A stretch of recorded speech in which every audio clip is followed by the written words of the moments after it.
binasa mga kapatid sa unang kronika, sa chapter 4 mga kapatid, hallelujah, ay napakalinaw mga kapatid, napakalinaw, hallelujah, na sabi ni Jabez mga kapatid sa verse 10, and Jabez called on the God of Israel saying, hallelujah, tumawag siya sa Diyos mga kapatid, palakihin mo ang aking hangganan, hallelujah. Ibig sabihin mga kapatid, meron siyang concern dito.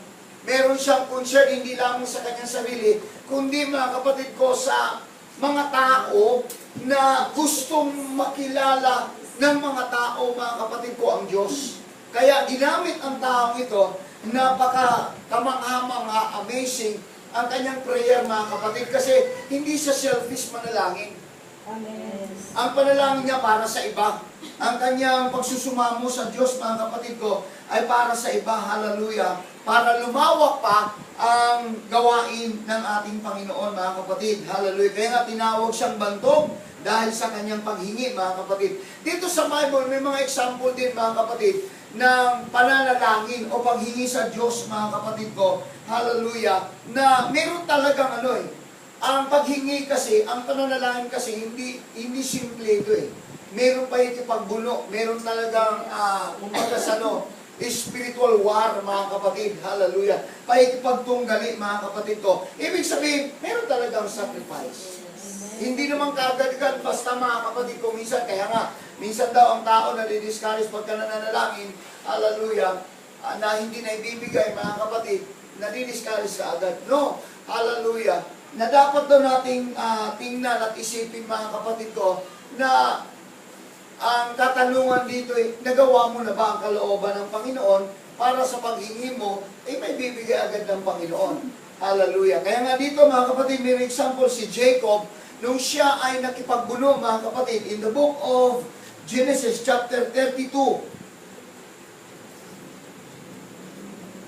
In the book of Genesis chapter 32 verse 24, ganito po ang sinabi, mga kapatid.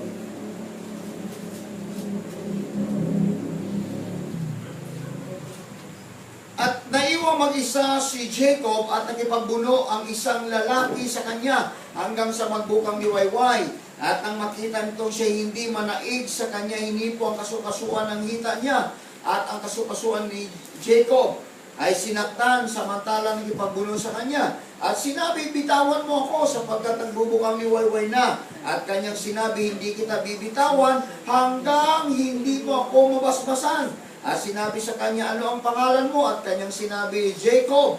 At sinabi niya, hindi na tatawagin Jacob ang iyong pangalan, kundi Israel, sapagkat ikaw ay nakipagpunyagi sa Diyos at sa mga tao, at ikaw ay nanaig. So yun yung praise dito sa verse 28, mga kapatid.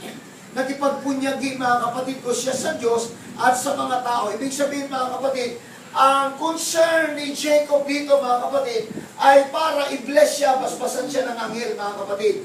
Kaya hindi niya binitawan talaga. Yung kanyang panalangin, hindi niya binitawan, mga kapatid, o paikipagtunggali sa anghel, hindi niya binitawan ng anghel hanggat hindi siya binasbasan, mga kapatid. Parang sa atin din, mga kapatid ko, sa buhay na ito. Hallelujah. Ang pananalangin natin, mga kapatid, sa Panginoon, meron talagang sacrifice.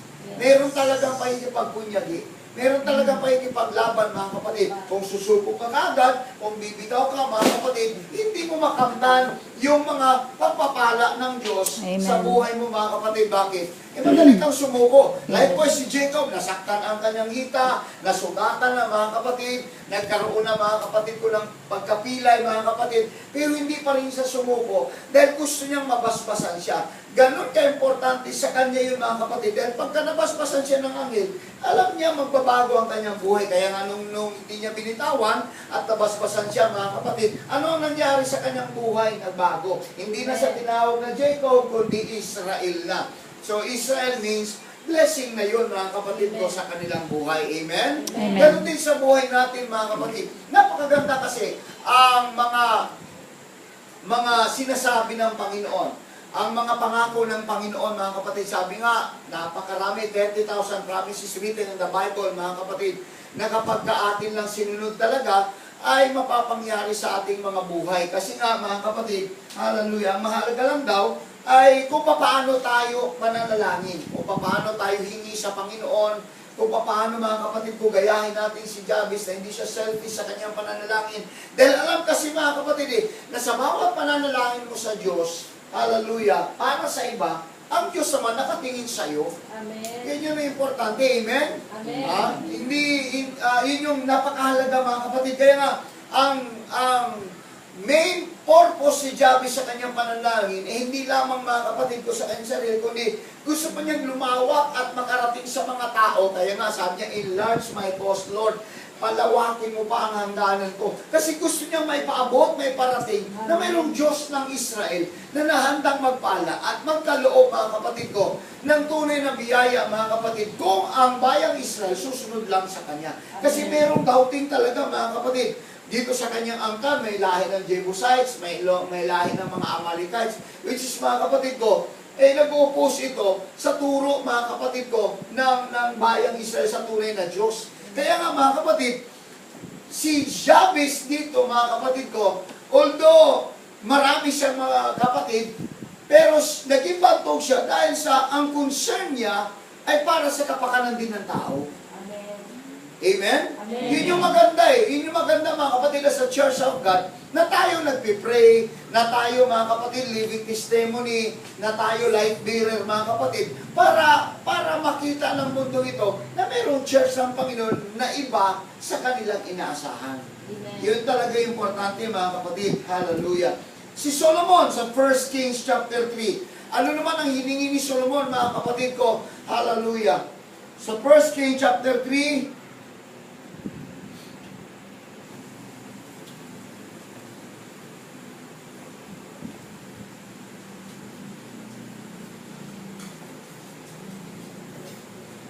chapter 3, verse 5.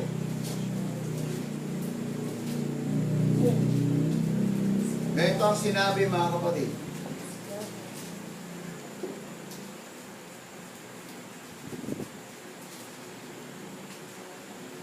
Sa Gabaon ay napakita ang Panginoon kay Solomon sa panaginip sa gabi at sinabi ng Diyos, singin mo kung ano ang ibibigay ko sa iyo.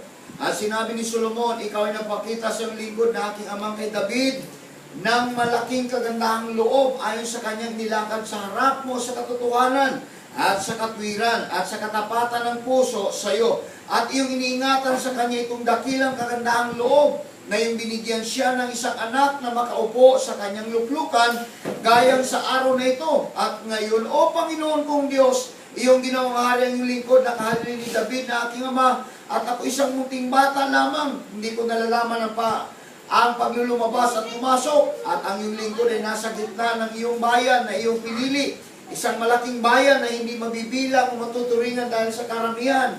Bigyan mo nga ang iyong lingkod ng isang matalinong puso upang humatol sa iyong bayan, upang aking makilala ang mabuti at ang masama, sapagkat sino ang makakahatol dito sa iyong malaking bayan. Ito mga kapatid naman, isang hamon, hallelujah, kay Solomon sa kanyang pamamahala. Amen. Ito yung hamon mga kapatid ko kay Solomon sa pagiging bata pa niya mga kapatid. Hallelujah. Ang kanya namang hingi is yung katalinuhan o kaalaman mga kapatid para pamahalaan, hallelujah, ang napakalaking bayan. Everybody say amen. Amen. Hallelujah. Ganon din mga kapatid ko sa atin. Sa church ng Panginoon mga kapatid.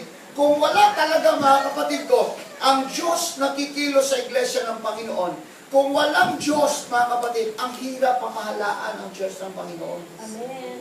Amen? Amen. Kaya nga mga kapatid, isang bagay, hallelujah, ang ipinagkakaloob ng Panginoon pagka hiningi mo ito, yung wisdom mga kapatid, yung katalinuhan mga kapatid ko, para kaya mong pamahalaan, kasi napakahirap nga mga kapatid kung hindi mo mapamahalaan ng maayos. At pagka wala kang wisdom, titingin ka mga kapatid, hindi magiging pantay ang tingin mo, hindi maayos ang maging tingin mo, titingin ka mga kapatid ko, baka mamaya titingnan mo lang, mayaman, yung mga mahirap wala na, masisira na mga kapatid, magdaramdam ito naman mga kapatid ko, nagmamataas. Kaya nga, sabi ng Panginoon kay Solomon, bigyan mo ako ng katalinuhan para pamahalaan ko ang aking bayan. Amen. Hallelujah. Kaya nga mga kapatid, ang Diyos nagbibigay talaga eh. Basta sincere ka, tapat ka mga kapatid ko, tapat ka sa buhay mo, hallelujah, ipagkakalob ito ng Diyos sa iyo. Dahil ang layunin mo ay ang kapakanan ng bayan, hindi ang kapakanan ng sarili mo. Amen. Pagka ang kapakanan ng bayan, which is the church of God, pagka ang kapakanan na namamahala o namumuna ay ang kapakanan ng iglesia ng Panginoon, ang Diyos talaga magkakaloob, hallelujah, ng kaalaman, katalinuhan, ideas mga kapatid, upang pamahalaan mga kapatid ko ang iba't ibang klaseng tribo. Amen. O may Bisaya, may Ilocano, may Tagalog tayo. Diba? Ako Bisaya. O. Ay kung ang makausap ko mga kapatid ko Ilocano, di kami magkaintindihan, paano kami ngayon?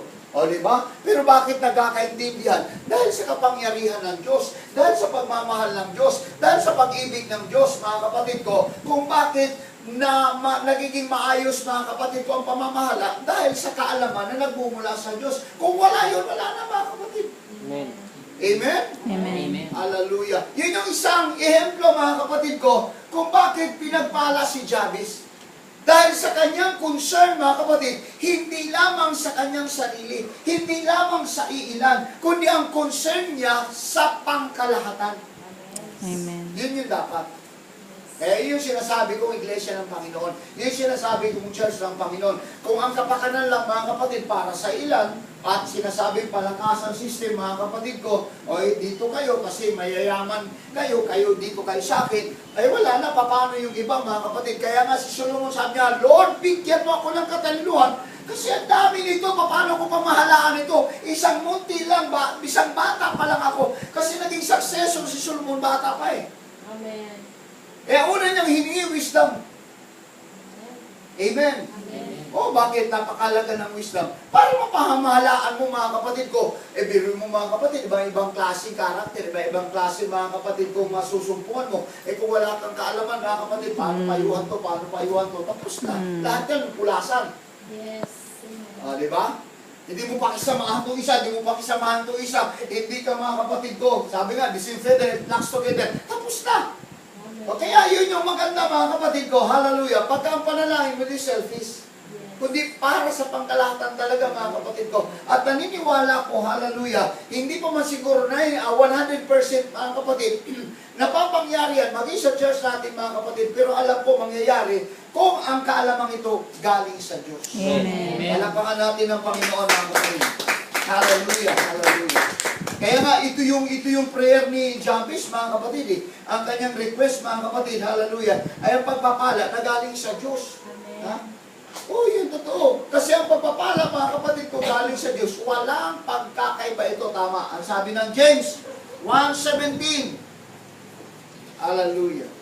Ganito ang sinabi, mga kapatid. Santiago 1:17.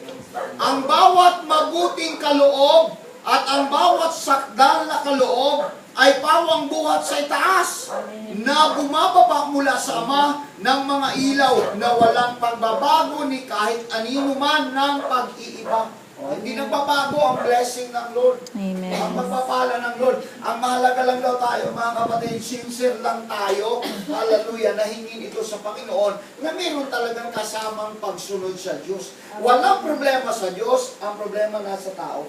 Yes. Ang Diyos kaya magpala, ang tao ano ang gagawin mga kapatid? Hallelujah. Pagkahingi tayo, may kasamang responsibilidad talaga yun. Amen. Gusto natin i-bless tayo ng Panginoon, anong gagawin natin mga kapatid ko? Hallelujah. Maging sincere din tayo sa Kanya, maging committed din tayo sa Kanya, para ang lahat daw ng bagay, idaragdag daw ng Panginoon. Anong sabi ng Matthew chapter 6, mga kapatid? Matthew chapter 6 verse 8. Ganito. 6:8. Huwag nga kayo magsigaya sa kanila sapagkat talasa sa inyo mga bagay na yung kinakailangan bago nyo hingin sa Kanya. Alam ng Diyos eh. Kaya sa totoo lang mga kapatid, di ba sinabi ko na yun, ilang buwan na nakakaraan ba, taon na. Sa totoo lang, pag nananalangin ka mga kapatid ko, sa ngayon, dapat ang concern mo sa iba na eh. Bakit? Alam naman ng Diyos yung mga kailangan ko eh.